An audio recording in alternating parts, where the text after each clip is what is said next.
Mrs. Dora's joy quickly turned to terror when her baby's placenta vanished without a trace.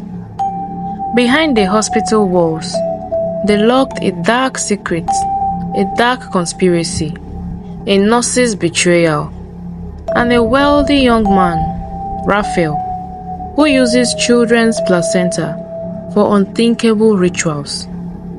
What you will discover from this story will leave you with a lifetime lesson. The sun was merciless, beating down on the dirty road that stretched through the outskirts of Benue State, Nigeria. Raphael crouched beside his mother's roadside stall, his fingers brushing the charcoal-stained yams, the roasted yam for a living. He could feel the heat radiating from the glowing embers, but he was used to it. He was used to the long hours, the smell of smoke clinging to his skin, and the gnawing hunger that came with their mingled meals. "Raphael, hand me that tray," his mother called. Her voice was trained but firm. She was a teen woman with a face aged beyond her years. Lines of worries were etched into her skin. Her eyes were heavy with burden of raising 3 children alone. Raphael quickly grabbed the tray and passed it to her. He watched as she balanced a dozen of yam on it and walked to a waiting customer. The exchange was brief, a few crumpled naira notes in exchange for food that barely fed the family. This had been their life for as long as Raphael could remember. The stall was his mother's only source of income after their father's death. The memory of that day was still very fresh in his mind, even though it had been years ago. His father, once a strong and proud man, had been reduced to a shadow of himself by illness. The hernia that ravaged his body could have been treated with a simple operation, but the cost was far beyond their reach. Raphael had been the one to watch him draw his final breaths in their cramped one-room home. That day, something inside Raphael broke, a resolve that he would never be as powerless as his father has been. "Raphael," his mother called. Sharp voice. "Yes, Mama. Stop daydreaming and get back to work." "Yes, Mama," he mumbled, returning to the yams. As the day wore on, the sun began to set, casting a golden glow over the dusty road. Raphael and his mother were packing up the stall when the rumble of an engine caught their attention.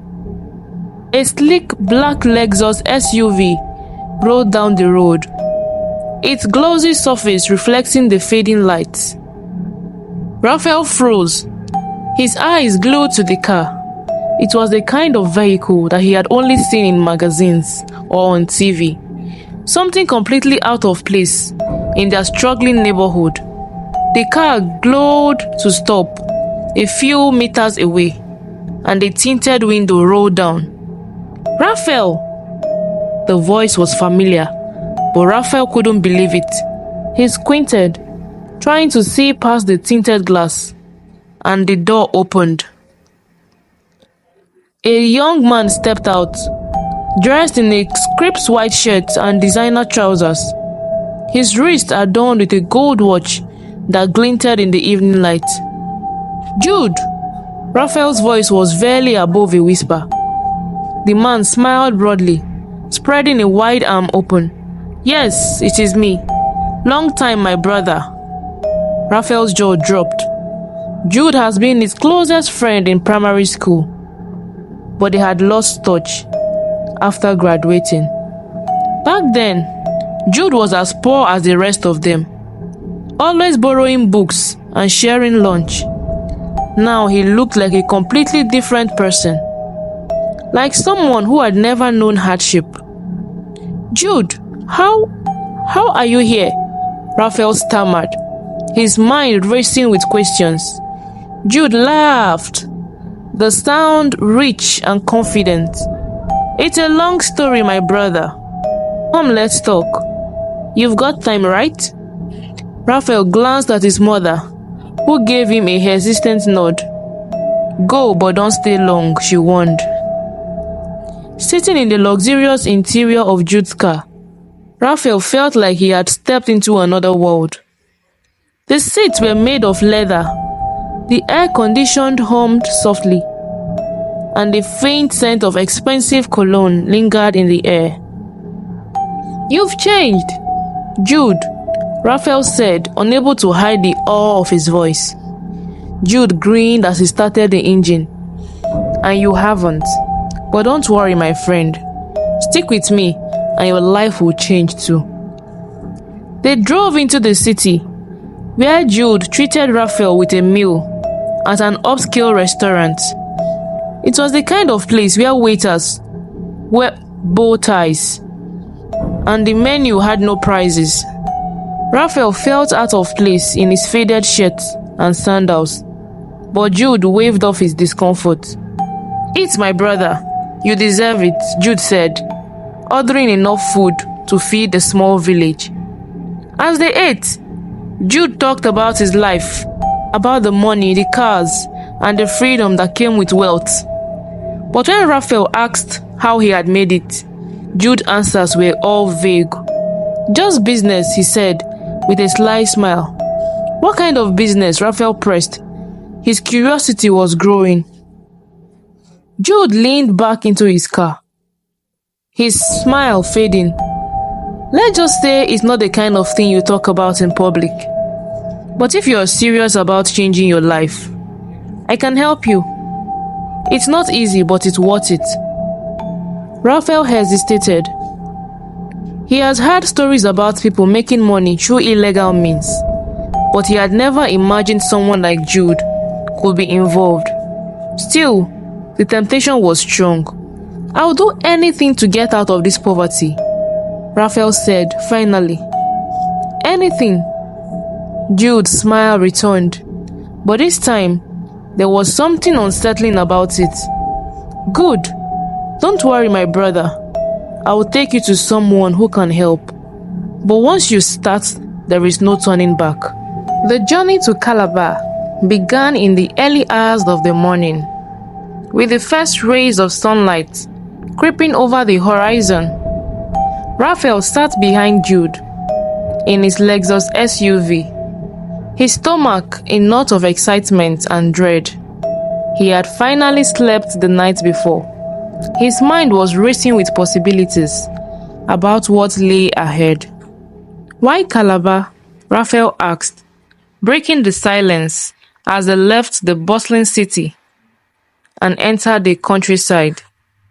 Jude kept his eyes on the road, his fingers drumming lightly on the steering wheel.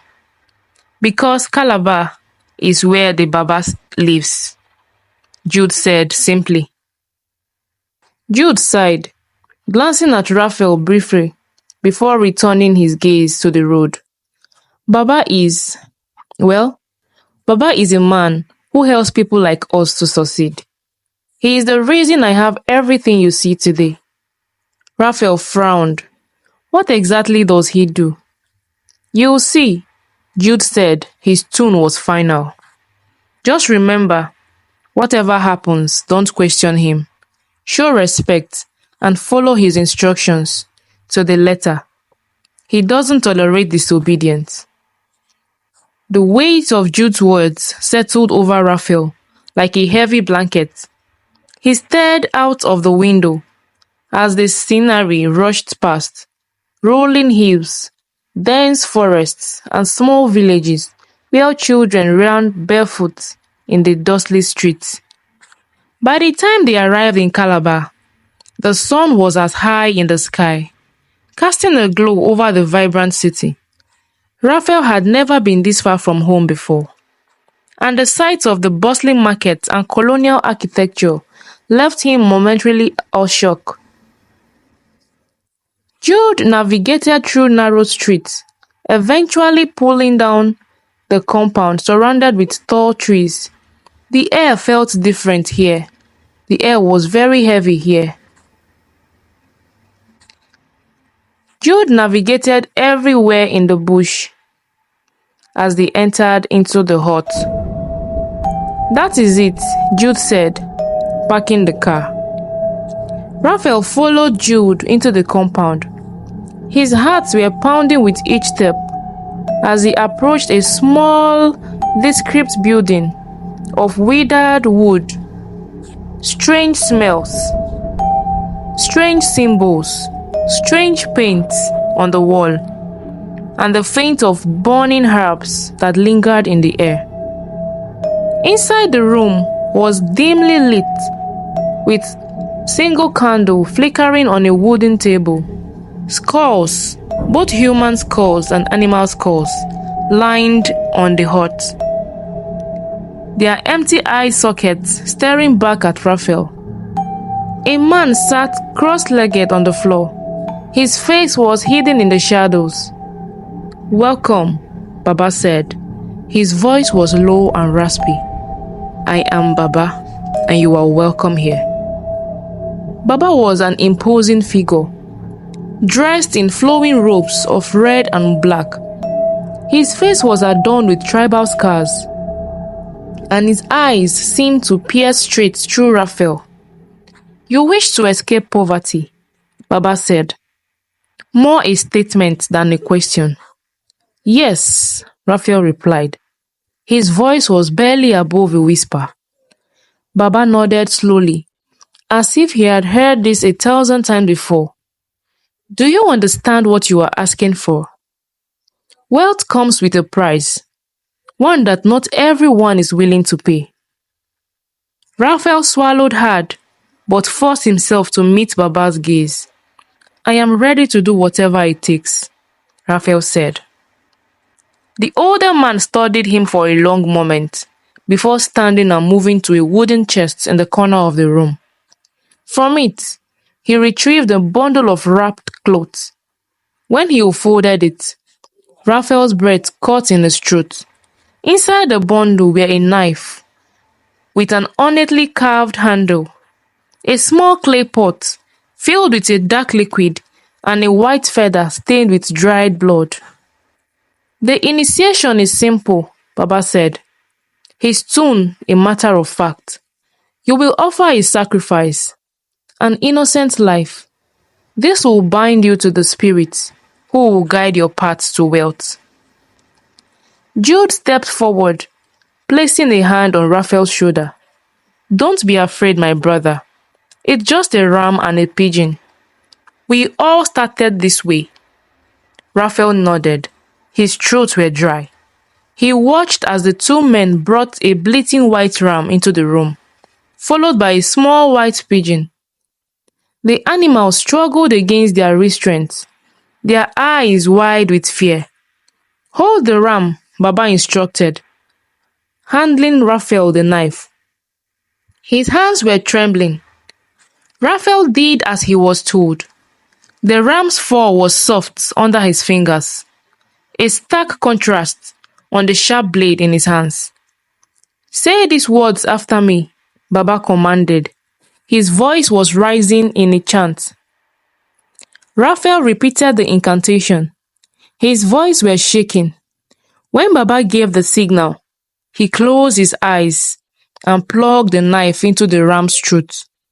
Blood spurted out, pooling on the floor, as the animal let out a final cry. The pigeon was next, its fragile body trembling in Raphael's hand. This time the act was quicker, but no less haunting. "It is done," Baba said. His voice was heavy with finality. "You are now one of us. But remember, this is only the beginning. Your sacrifices will grow into wealth. Are you prepared for that?" Raphael hesitated but nodded. "Yes, I am prepared." On the drive back to Lagos, Raphael was silent. His mind was replaying the events of the day. He felt a strange mixture of guilt and exhilaration, as if he had crossed a line he could never uncross. Jude seemed unbothered, humming along to the music playing softly on the car stereo. "You did well," Jude said finally. "Now, just follow Baba's instructions, and you will see how quickly your life changes." Within weeks, Raphael began to see the results. Clients who had previously ignored his messages suddenly became responsive, sending him messages, thousands of dollars. His bank account grew, and for the first time in his life, he felt the weight of poverty lifting. But beneath the surface, a dark shadow loomed. It had been 3 months since Raphael's initiation, and his life had transformed in ways he could hardly believe. The once ragged boy who sold roasted yam by the roadside now wore designer clothes, drove a sleek Toyota Camry, and lived in a modest apartment in Ikeja, Lagos, Nigeria. His mother's new shop was thriving, and his siblings were no longer worried about school fees. Still, the memory of the initiation haunted him. Every night, he dreamt of the ram's wide, terrified eyes and the blood pooling at his feet. But when he woke up to the sound of alerts on his phone, dollars pouring into his account from manipulated clients, his guilt would fade, replaced by the intoxicating thrill of wealth. Jude had been right. Life was changing fast. But Raphael soon learned that every rise comes with a price. One evening, as Raphael lounged in his apartment, his phone buzzed. He frowned when he saw the caller ID, unknown number. "Hello?" he answered hesitantly. "Raphael," came the familiar rasp of Baba's voice. His heart sank immediately. "Yes, Baba," he said. His voice was cautious. "It is time for the next sacrifice." Raphael sat up straight. His pulse was quickening. "Next sacrifice? But I thought you thought the ram and pigeon were enough to sustain your wealth?" Baba interrupted. His tone was sharp. "Wealth is not free, Raphael. You must feed the spirit that blesses you. Failure to do so will bring ruin upon you." Raphael's throat went dry. What do I need to do?" Baba's voice lowered, sending chills down Raphael's spine. "The spirits demand the placenta of a newborn child. You have 7 days to provide it." The line went dead before Raphael could respond. Raphael felt sick in his stomach. He had known the sacrifices would escalate, but he hadn't expected this. Killing an animal was one thing, but involving innocent children, it was unthinkable. He paced his living room, his mind were racing. Could he refuse? But then he remembered Baba's warning. There was no turning back. Disobedience meant death, and Raphael was not ready to die. That night, he called Jude.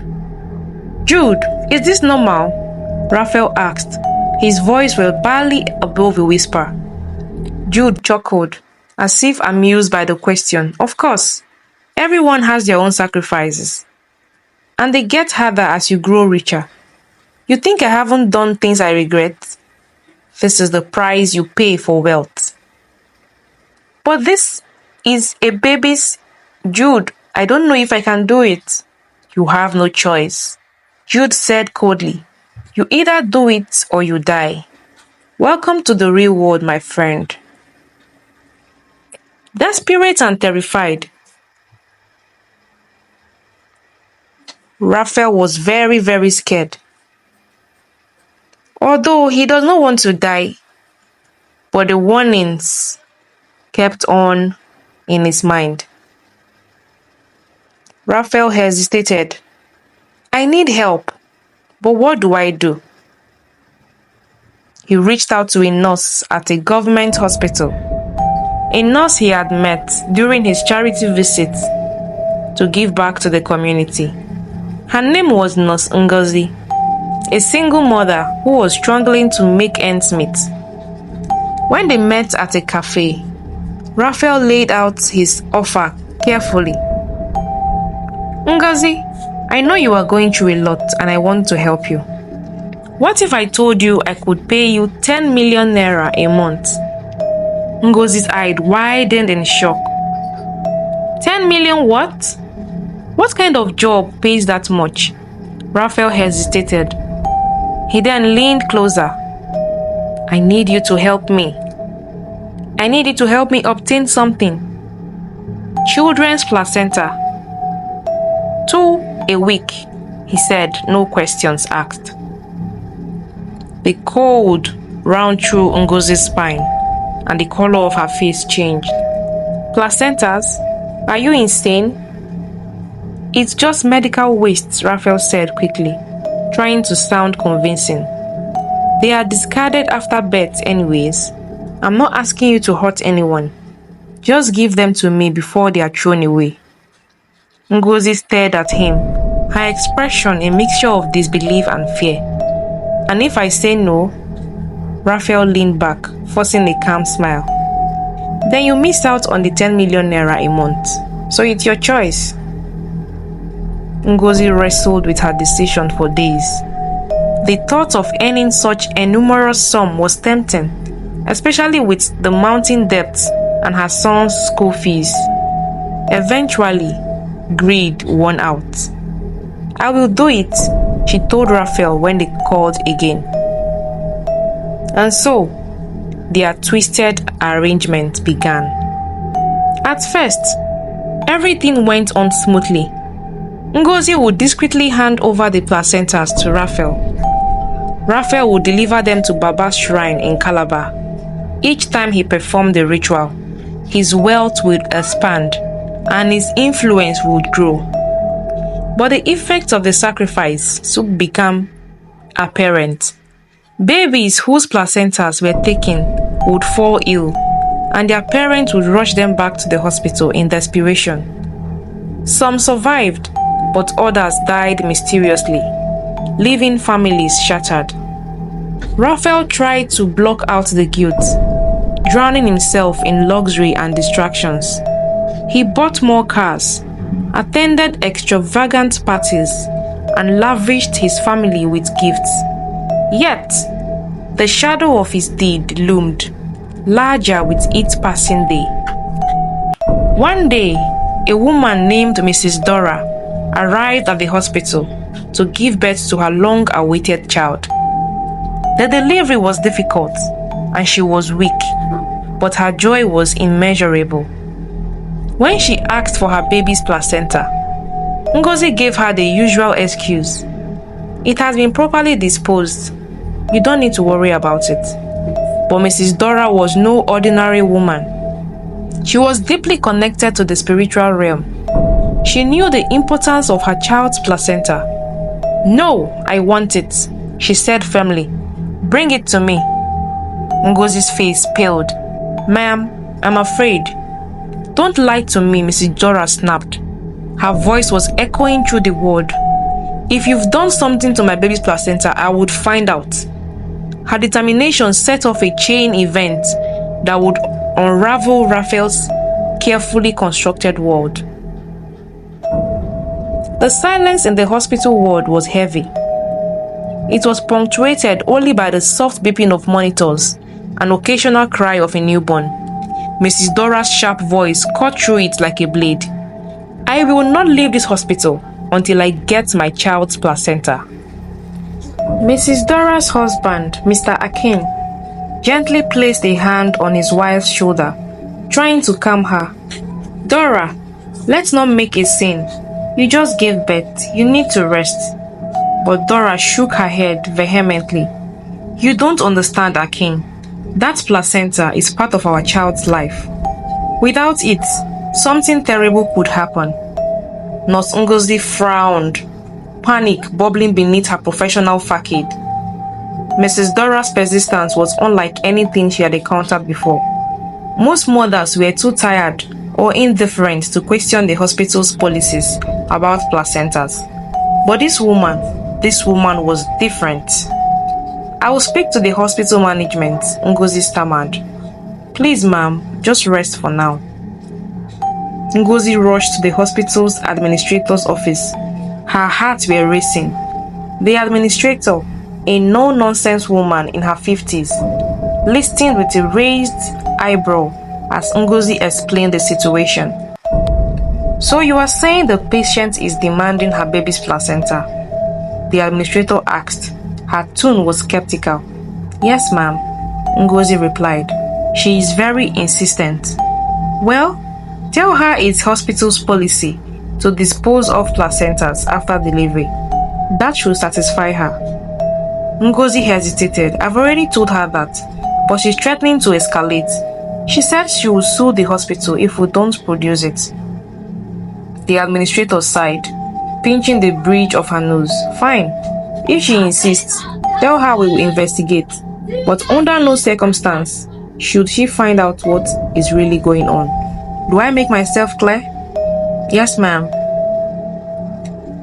Back in her hospital room, Mrs. Dora couldn't shake the feeling that something was wrong. Her baby, a beautiful boy she had immediately named Samuel, lay peacefully in her arms. But a strange unease gnawed at her. She closed her eyes, murmuring a prayer under her breath. "Lord, reveal the truth.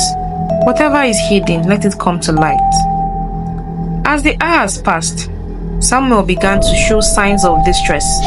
His breathing grew rapid, and his tiny body twitched involuntarily. Dora's heart leapt into her throat. "Akin, call the nurse." Ngozi rushed in, feeling concerned. "What's wrong?" "He is not breathing right," Dora cried. Her voice was trembling.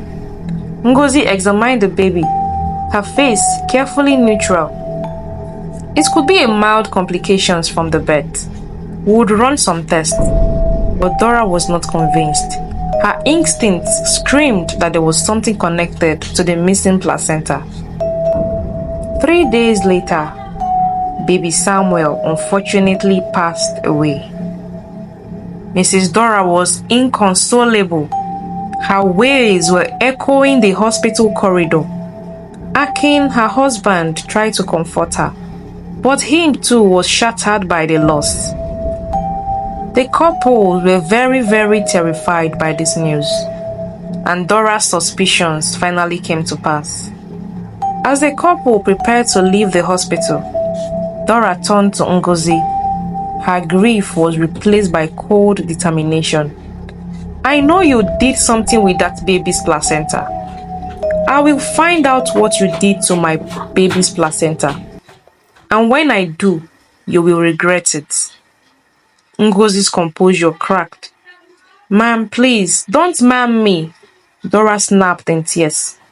"You think I don't know the kind of evil that happens in this world, this wicked, evil world?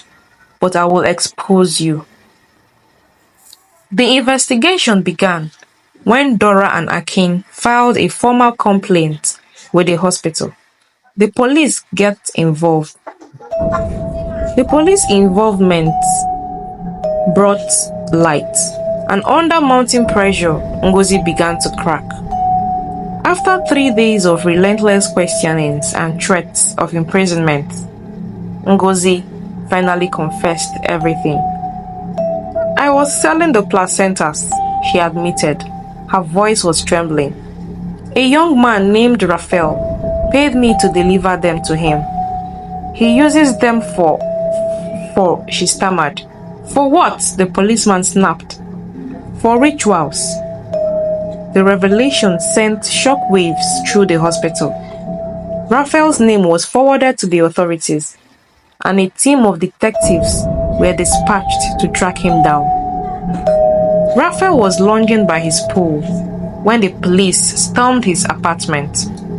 He barely had time to react before he was shoved to the ground, handcuffed, snapping around his wrist. "What is this?" he demanded, panic rising in his chest. I have done nothing wrong. You were under arrest for ritual killings and illegal activities. One of the officers barked as they dragged him away. Neighbors gathered, whispering and pointing. The man they had admired for his sudden wealth was now exposed as a criminal. At the police station, Raphael initially refused to talk, but after hours of interrogations and the realization that Jude had abandoned him, he broke down. Yes, I took the placentas, he confessed. Tears were streaming down his face. I needed them for the sacrifices. Baba told me it was the only way to keep my wealth. And where is Baba? An officer demanded. He is in Calabar, at the shrine of Kumkum.